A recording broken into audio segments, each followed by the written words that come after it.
ముఖ్యమంత్రి జగన్మోహన్ రెడ్డి హయాంలోనే port, medical college, fishing harbour వంటివి అభివృద్ధి చెందాయని వైసీపీ ఎమ్మెల్యే అభ్యర్థి పేర్ని కిట్టు పేర్కొన్నారు. మచిలీపట్నం నియోజకవర్గ వైసీపీ ఎమ్మెల్యే అభ్యర్థి పేర్ని కిట్టు మచిలీపట్నం మండలం పాతేరులో ఎన్నికల ప్రచారం నిర్వహించారు. అన్ని వర్గాల సంక్షేమానికి కట్టుబడి పనిచేస్తామని ఆయన హామీ ఇచ్చారు. జగన్ ప్రభుత్వం గత 5 సంవత్సరాలుగా అందించిన సంక్షేమం, అభివృద్ధి తెలియజేశారు. ముఖ్యమంత్రి జగన్మోహన్ రెడ్డి హయాంలోనే port, medical college, fishing harbour వంటివి అభివృద్ధి చెందాయన్నారు. రాబోయే ఎన్నికల్లో తనను బందరు ఎమ్మెల్యేగా, మచిలీపట్నం ఎంపీగా సింహాద్రి చంద్రశేఖర్ ను గెలిపించాలని, రాష్ట్రంలో జగన్ ప్రభుత్వం ఏర్పడేలాగా ప్రతి ఒక్కరూ కృషి చేయాలని ఈ సందర్భంగా కిట్టు కోరారు. పామరు అసెంబ్లీ సీటుపై అధిష్టానం 2-3 రోజుల్లో పునరాలోచించాలని పార్టీ పామరు మాజీ ఇన్ఛార్జ్ దిలీప్ కుమార్ డిమాండ్ చేశారు. 4.5 సంవత్సరాలుగా కాంగ్రెస్ పార్టీకి పాటుపడిన తనకు టికెట్ దక్కనందుకు పార్టీ పామరు మాజీ ఇన్ఛార్జి దిలీప్ కుమార్ అసహనం వ్యక్తం చేశారు. ఏఐసీసీ, పీసీసీ ఇచ్చిన ఆదేశాల మేరకు పామరు నియోజకవర్గంలో పార్టీ కోసం అహర్నిశలు పనిచేశానని కాంగ్రెస్ పార్టీ పామరు మాజీ ఇన్ఛార్జి పెద్దపూడి దిలీప్ కుమార్ తెలిపారు. గత 30-40 సంవత్సరాల నుంచి కాంగ్రెస్ పార్టీ కోసం ఎన్నో ఉద్యమాలు చేశానని, అటువంటి తనను పక్కన పెట్టి 3 పార్టీలు మారిన డివై దాసుకు కాంగ్రెస్ పార్టీ టికెట్ ఇవ్వడంపై దిలీప్ కుమార్ అభ్యంతరం వ్యక్తం చేశారు. పామరు కాంగ్రెస్ పార్టీ కార్యకర్తలు ఆయన అభ్యర్థిత్వాన్ని సమ్మతించడం లేదని ఆయన తెలిపారు. కాంగ్రెస్ పార్టీ ఇన్ఛార్జిగా ఉండి ఏఐసీసీ, పీసీసీ ఇచ్చినటువంటి ఆదేశాల ప్రకారం ప్రతి కార్యక్రమం కూడా పామరు నియోజకవర్గంలో చేయడం జరిగింది. అలాగే 30-40 సంవత్సరాల నుంచి కాంగ్రెస్ పార్టీకి అనేక ఉద్యమాల్లో పాల్గొని పార్టీ కోసం అహర్నిశలో పాటుపడినటువంటి వ్యక్తిని నేను. అయితే ఈరోజు కష్టపడినటువంటి కార్యకర్తల్ని పక్కన పెట్టి 3 పార్టీలు తిరిగినటువంటి వ్యక్తిని వైఎస్ఆర్సీపీ, తెలుగుదేశం, జనసేన 3 పార్టీలు తిరిగి వైఎస్ఆర్ పార్టీ వాళ్ళు సస్పెండ్ చేసినటువంటి వ్యక్తిని కాంగ్రెస్ పార్టీ తీసుకొచ్చి టికెట్ కేటాయించడం అభ్యంతరకరమైన విషయమని ఈ సందర్భంగా మనవి చేస్తున్నాను. కాంగ్రెస్ పార్టీ కార్యకర్తలు ఎవరు కూడా అతన్ని యాక్సెప్ట్ చేయట్లేదు పామరు నియోజకవర్గంలో అనేటువంటి విషయాన్ని మనవి చేస్తున్నాను. మేము రాహుల్ గాంధీ ప్రధానమంత్రి అవడానికి ఆయన పాదయాత్ర చేసినప్పుడు భారత్ జోడో యాత్రకి మద్దతుగా పామరు నియోజకవర్గం మొత్తం కూడా తిరిగి కూటమి అభ్యర్థుల విజయాన్ని ఆకాంక్షిస్తూ జనసంకల్ప యాత్రలో భాగంగా మండలి బుద్ధప్రసాద్ తనయుడు మండలి వెంకట్రాం ముమ్మర ప్రచారం నిర్వహించారు. కూటమి అభ్యర్థుల విజయాన్ని ఆకాంక్షిస్తూ జనసంకల్ప యాత్రలో భాగంగా మండలి బుద్ధప్రసాద్ తనయుడు మండలి వెంకట్రాం ముమ్మర ప్రచారం నిర్వహించారు. మోపిదేవిలో కొలువు తీరిన శ్రీ సుబ్రహ్మణ్యేశ్వర స్వామి వారికి పూజలు నిర్వహించిన అనంతరం కూటమి పార్టీల శ్రేణులతో కలిసి మండలి వెంకట్రాం ప్రధాన సెంటర్లో ప్రచారం చేపట్టారు.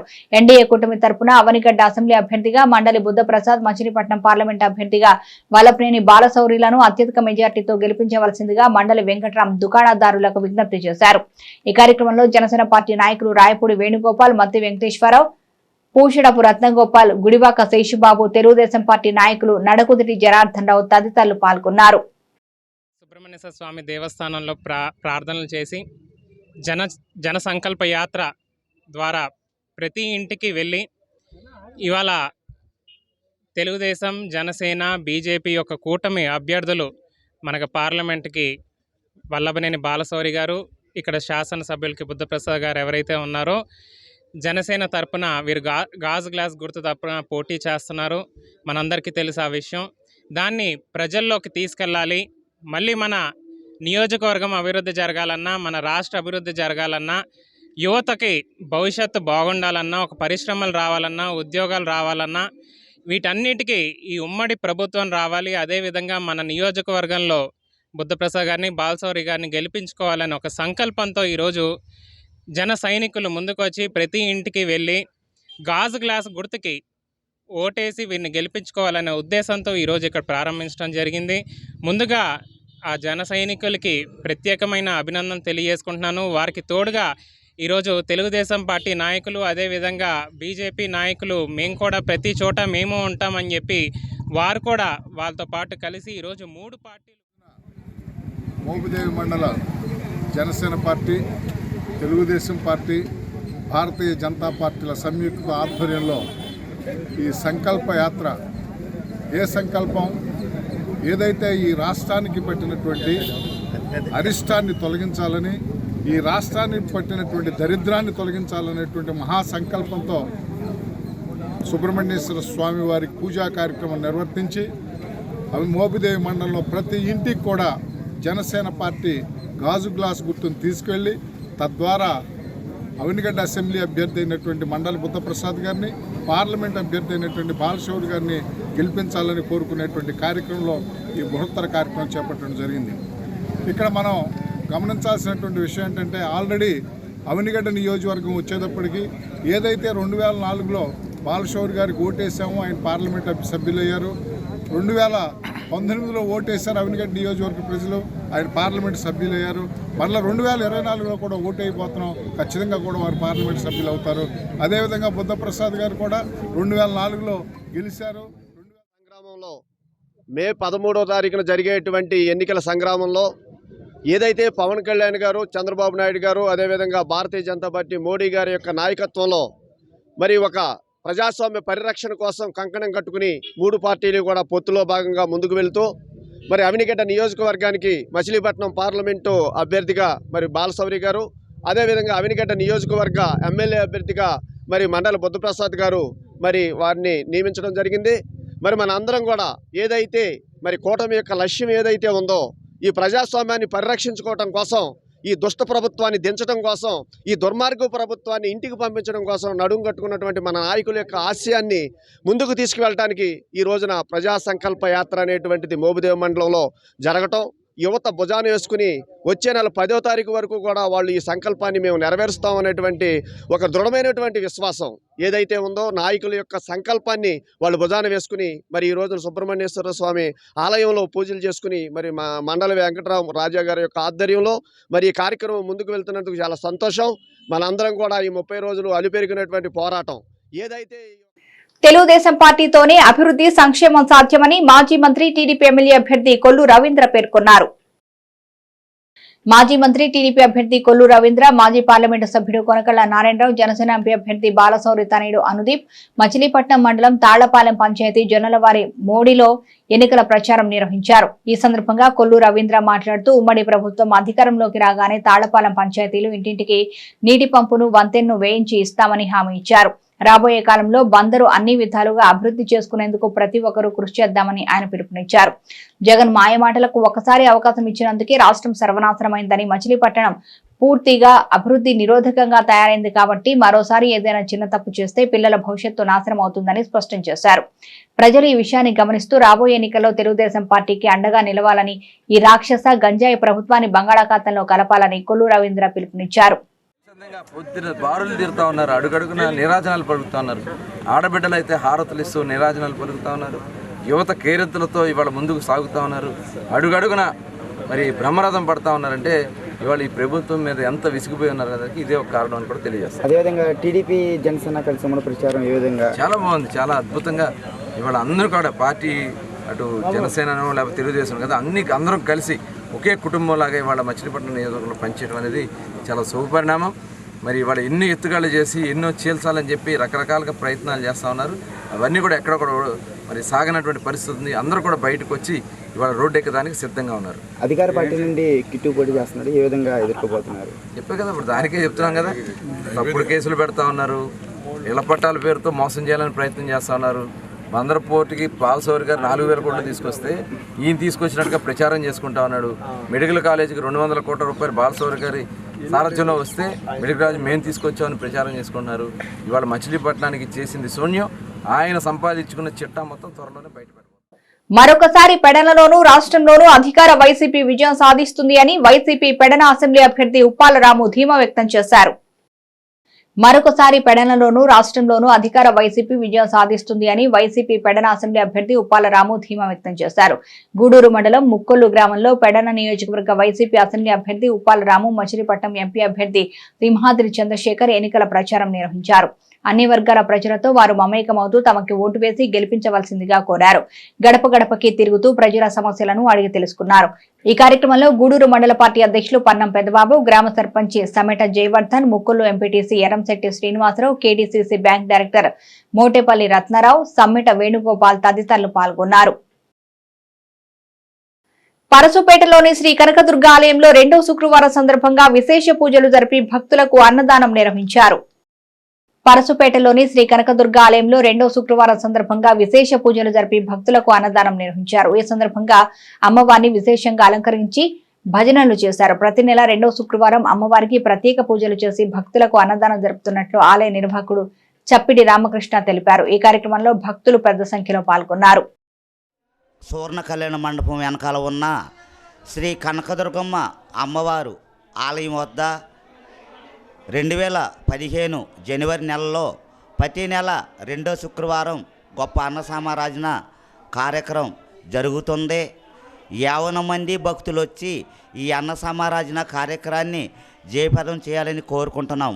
అదేవిధంగా గ్రామ దేవతలో సంబరాలు 13 జిల్లాలు శాతం బిగినైనయ్యి ఆ కనకదుర్గమ్మ తల్లి, ఆ కాళికాదేవి, మూలశమ్మ తల్లి, ఆ 101 దేవతలో తమ్ముడు పోతురాజు దీవెనలు పేరు పేరున ఉండాలని కోరుకుంటూ మీ సప్పిడి రామకృష్ణ. బచ్చుపేటలో శతాబ్ద కాలం చరిత్ర కలిగిన రామాలయానికి హెల్పింగ్ హ్యాండ్స్ సంస్థ కుర్చీలు వితరణగా అందించింది. బచ్చుపేటలో శతాబ్ద కాలం చరిత్ర కలిగిన రామాలయానికి హెల్పింగ్ హ్యాండ్స్ సంస్థ కుర్చీలు వితరణగా అందించింది. అతి పురాతనమైన ఈ రామాలయం జీర్ణావస్థకు చేరుకోవడంతో పునఃనిర్మాణానికి ఆలయ కమిటీ సన్నద్ధమైంది. ఈ నేపథ్యంలో దాతల సహకారానికి విజ్ఞప్తి చేసిన క్రమంలో హెల్పింగ్ హ్యాండ్స్ 10 కుర్చీలు వితరణగా అందజేసింది. మున్సిపల్ మాజీ చైర్మన్ మొట్టమొదటి బాబా ప్రసాద్, భార్గవ్ తదితరులు ఈ కార్యక్రమంలో పాల్గొన్నారు. 117 సంవత్సరాల క్రితం రామాలయాన్ని నిర్మాణం చేశారు. ఆ రామాలయం పునర్నిర్మాణం చేయాలనే సంకల్పంతో మరి ఈ మధ్యకాలంలో ఒక మీటింగ్ ఏర్పాటు చేసి మరి దీన్ని పునర్నిర్మాణం చేయాలి. మరి నరహార శెట్టి వారి ఆధ్వర్యంలో ఈ దేవాలయం నడుస్తుంది. వాళ్ళందరూ కూడా పెద్దలందరూ కూడా మరి సహకరిస్తానికి ముందుకు వస్తాం. దాంట్లో మా హెల్పింగ్ స్పాట్ ఆర్గనైజింగ్ భార్గవ్ గారు 10 కుర్చీలు ఈ దేవాలయానికి ఇవ్వాలని చెప్పి ఆ రోజు వాళ్ళతో చెప్తాం జరిగింది. మరి దాని ప్రకారం ఈరోజు ఆ 10 కుర్చీలు కూడా ఆ దేవాలయానికి ఇష్టం జరుగుతుంది. మరి ఈ దేవాలయం పునర్నిర్మాణానికి చాలా ఖర్చు ఎక్కువ అవుతుంది కాబట్టి ఎవరైనా దాతల సహకారం ఉంటే ఈ బొచ్చుపేట ఈ రామాలయాన్ని పునర్నిర్మాణంలో అందరూ భాగస్వాములై వారి సహాయ సహకారాలు అందించి మనం ఎన్నో విధాలుగా ఎంతో ఖర్చు పెడతా ఉంటాం. కానీ అదంతా కూడా వాళ్ళు ఖర్చు అయింది రేపు మర్చిపోతారు. దేవాలయం పునర్నిర్మాణం అంటే మనం పెట్టే ప్రతి రూపాయి కూడా కొన్ని ఏళ్ల తరబడా ఆ దేవాలయంలో మన పోషణ ఉంటుంది. కాబట్టి మరి మంచి సేవకులు అట్లాగే మంచి దాతృత్వం మమ్మల్ని కూడా ఇన్వాల్వ్ చేయటం చాలా ఆనందంగా ఉంది. ముందుగా అంటే ఈ నరహరి శెట్టి కుటుంబం సభ్యులందరికీ కూడా ఈ ఆలయాన్ని దరిదాపుగా 1985వ సంవత్సరంలో నిర్మించడం అనేది జరిగింది. అప్పటి నుంచి ఆల్మోస్ట్ 1895 సంవత్సరంలో నిర్మించడం జరిగింది. దాదాపుగా 100 ఏళ్ళు కంప్లీట్ చేసుకున్న ఆలయం ఇది. దీని పునర్నిర్మాణం కోసం చాలా కష్టపడుతున్నారు. చాలామంది దాతలను కూడా వీళ్ళు సంప్రదించారు. దయచేసి మీలో ఎవరైనా కూడా ఒక గుడికి మంచి జరగాలి అని కోరుకునే వాళ్ళు ఎవరైనా కూడా తద్వారా చాలా మంచిని ప్రోత్సహించిన వాళ్ళు అవుతారు. ఒక అడుగు ముందుకు రండి. సో ఈ గుడి సభ్యులందరినీ కూడా మీరు కాంటాక్ట్ అయితే ఇది బచ్చుపేట హిందూ కాలేజ్ ఎదురుగుండా రోడ్ లోపలికి వస్తే మీకు కనబడుతుంది. సో దయచేసి ఏ రకమైన సహాయ సహకారాలను మీరు అందించండి. ఇంత మంచి కార్యక్రమాన్ని మాకు ఎప్పుడు సపోర్ట్ చేస్తూ మాతో మంచి కార్యక్రమం చేసి ఉన్న శ్రీ రామాలయం 1895 సంవత్సరంలో నరహరి శెట్టి వారు మా తాతయ్యలు నిర్మించారు సార్ ఇక్కడ ఈ దేవాలయాన్ని. ఈ దేవాలయం పునరావస్థలో ఉంది కాబట్టి దీన్ని పునర్నిర్మాణం చేయాలని మేమందరం కూడా మా దేవుని దయ వల్ల ఒక స్థితిలో ఉన్నాం కాబట్టి దీన్ని పునర్నిర్మాణం చేసి అభివృద్ధిలోకి తీసుకురావాలనే కోరికతో మేము ఒక మీటింగ్ వేసుకున్నాం మొన్న. దానికి ఆ సందర్భంగా మాకు మా శ్రేయోభిలాషులైన మా మున్సిపల్ చైర్మన్ బాబా గారికి, భార్గవ్ గారిని ఇంకా తెలిసిన వాళ్ళకి చెప్పాం. మొట్టమొదటగా చైర్మన్ గారు భార్గవ్ గారు 10 కుర్చీలతో స్టార్ట్ చేశారు. సహాయ సహకారాలు అందిస్తున్నారు. దీనికి ఎవరైనా స్పందించి అందరూ మాకు మా దేవాలయ నిర్మాణానికి సహకరించి మా దేవాలయ నిర్మాణ అభివృద్ధికి భవన నిర్మాణ కార్మికుల సంక్షేమంపై రాజకీయ పక్షాలు మేనిఫెస్టోలో పొందుపరచాలని భవన నిర్మాణ సంక్షేమ సంఘం డిమాండ్ చేసింది. భవన నిర్మాణ కార్మికుల సంక్షేమంపై రాజకీయ పక్షాలు మేనిఫెస్టోలో పొందుపరచాలని భవన నిర్మాణ సంక్షేమ సంఘం డిమాండ్ చేసింది. జ్యోతిరావు పులే జ్ఞాన విజ్ఞాన కేంద్రంలో ఏర్పాటు చేసిన మీడియా సమావేశంలో సంఘ నాయకులు మాట్లాడుతూ గత 5 ఏళ్లుగా భవన నిర్మాణ కార్మికుల సంక్షేమ బోర్డు నిర్వీర్యమైందన్నారు. బోర్డు ద్వారా కార్మికులకు రావాల్సిన క్లెయిమ్లు పరిష్కారం కాలేదన్నారు. బోర్డుకు సంబంధించిన నిధులు దారిమళ్లాయని వారు తెలిపారు. ముఖ్యంగా ఇసుక విషయంలో రాజకీయ పక్షాలు స్పష్టమైన వైఖరి ప్రకటించాలన్నారు. ఈ కార్యక్రమంలో సంఘ నాయకులు కృష్ణ, జయరావు, సుబ్రహ్మణ్యం, అజయ్ తదితరులు పాల్గొన్నారు. బిల్డింగ్ కార్మికుల పట్ల రాజకీయ పార్టీల వైఖరి తెలియజేయాల్సిన అవసరం ఉంది. ప్రధానంగా గత 5 సంవత్సరాల నుంచి వైఎస్ఆర్ పార్టీ బిల్డింగ్ కార్మికుల సంక్షేమ బోర్డు విషయంలో చాలా దుర్మార్గంగా దాని తీరు ఉంది. ఎందుకంటే 12-14 మెమోని తీసుకొచ్చి బిల్డింగ్ కార్మికులకి సంక్షేమ బోర్డులో ద్వారా వాళ్ళని క్లెయిములని ఇచ్చేదానికోసం ఒక 12-14 మెమోని అడ్డం పెట్టుకుని ఈ 5 సంవత్సరాల కాలంలో ఏ ఒక్క బిల్డింగ్ కార్మికుడికి కూడా నష్టపోయిన కార్మికులకి వాళ్ళ పరిహారాలు ఇవ్వకుండా కాలం గడిపిన పరిస్థితి ఉంది. ఎందుకంటే వాళ్ళు కూడా మేము సంక్షేమ పథకాలు ఇస్తున్నామని చెబుతున్నారు, కానీ ఆ పథకాలు బిల్డింగ్ కార్మికులకు ఏ విధంగానూ ఉపయోగపడినటువంటి సంక్షేమ పథకాలు అయ్యి బిల్డింగ్ గతంలో అనేకసార్లు చెప్పాం. బిల్డింగ్ కార్మికులకి ఉన్న సంక్షేమ బోర్డు అది ఒక ప్రత్యేకమైన బోర్డు. అది దానికోసం గత 30 సంవత్సరాల పోరాటం ద్వారా వచ్చినటువంటి సంక్షేమ బోర్డు. ఆ బోర్డు ద్వారా బిల్డింగ్ కార్మికులకి ఇచ్చేటువంటి డబ్బులు ప్రభుత్వానికి ఎలాంటి భారం పడినటువంటి డబ్బులు అయ్యి, అంటే మేము పనులు చేసేసాట, బిల్డింగ్ కార్మికులు పని చేసేట వాళ్ళ సంక్షేమ బోర్డు ఇచ్చిన డబ్బులే అయ్యి వేల కోట్ల రూపాయల సంక్షేమ బోర్డులో ఉంటే దాన్ని తీసుకుని వైఎస్ఆర్ బీమాకి కానీ అదేవిధంగా పవర్ ఫైనాన్స్ కార్పొరేషన్కి వాడుకుని ప్రభుత్వం పేరు చెప్పి మేము ఇస్తున్నామని చెబుతున్నారు. ప్రభుత్వం ఇచ్చే అటువంటి పథకాలు ఆ కుటుంబంలో యజమాని చనిపోతే మాత్రం వస్తుంది, కానీ తక్కిన వాళ్ళకి రానటువంటి పరిస్థితి ఆ సంక్షేమ బోర్డులో ఉంది. బిల్డింగ్ కార్మికులు మటుకు సురేష్ సంక్షేమ బోర్డులో రకరకాల సమస్యలతో, ఇసుక సమస్యతో ఫస్ట్ స్టార్ట్ అయిన 2019 నుంచి ఇవాళ వరకు జగన్మోహన్ రెడ్డి గారు ఆయన వైఖరి ఏంటి అనేది ఇవాళ వరకు కూడా కార్మికుల పట్ల ఏమాత్రం చిత్తశుద్ధి లేదు. ఇసుక సమస్య, కరోనా సమస్య వచ్చాక ఈ కార్మికులు 30 లక్షల మంది ఉండి ఆ బోర్డులో వెల్ఫేర్ బోర్డు నుంచి స్కీమ్స్ అందిస్తాము, ఓ 10,000 రూపాయలు ఇస్తామనే సర్వే కూడా చేయడం జరిగింది. కానీ కరోనా జరిగి చాలా నష్టపోయి ఉన్నారు కార్మికులు. ఏ రోజున కూడా కార్మికుల పట్ల ఆ 10,000 రూపాయలు అనేది ఇస్తారనే కార్మికులందరూ కూడా ఎదురు చూడటం జరిగింది. కానీ ఎక్కడా కూడా గవర్నమెంట్ ఆ స్థితి తీసుకురాలేదు. కార్మికుల పట్ల జగన్మోహన్ రెడ్డి మరి ఎందుకని మొండి వైఖరి ఇలా ఉందనేది మాకు అర్థం కాని విషయం.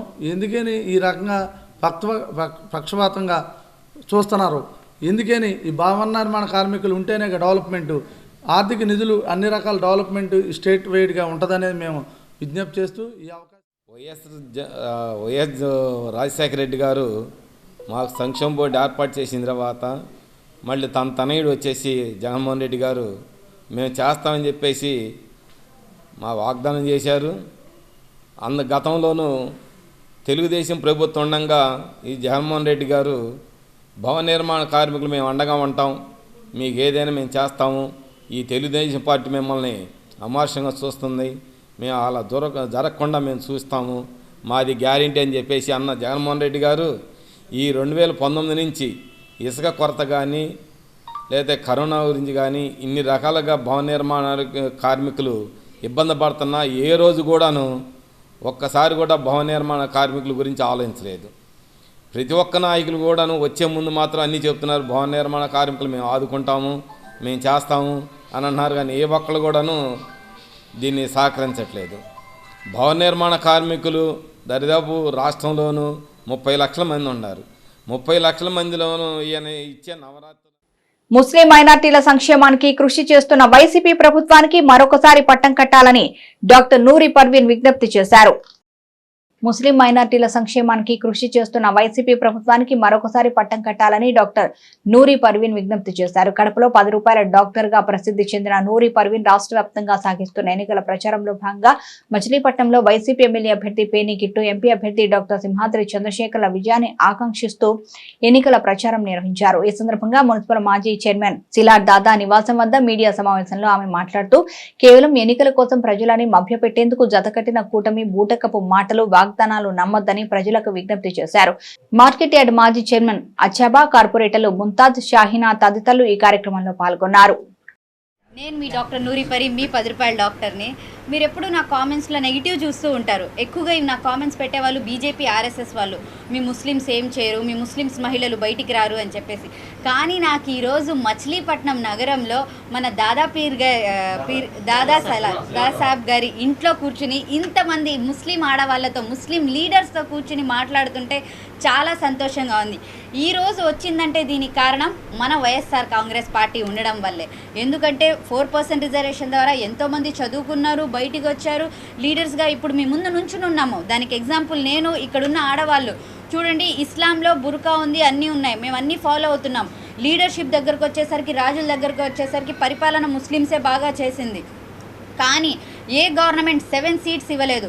మన జగన్మోహన్ రెడ్డి సార్ మనకి 7 సీట్స్ కేటాయించారు. రీసెంట్గా మన రాజ్యసభలో మన కర్నూలు హాఫీజ్ ఖాన్ గారికి కూడా సీట్ ఇస్తానని 2 ఇయర్స్ ముందే ఆయన మాట కూడా ఇచ్చారు. ఇలాంటి గవర్నమెంట్లో మేము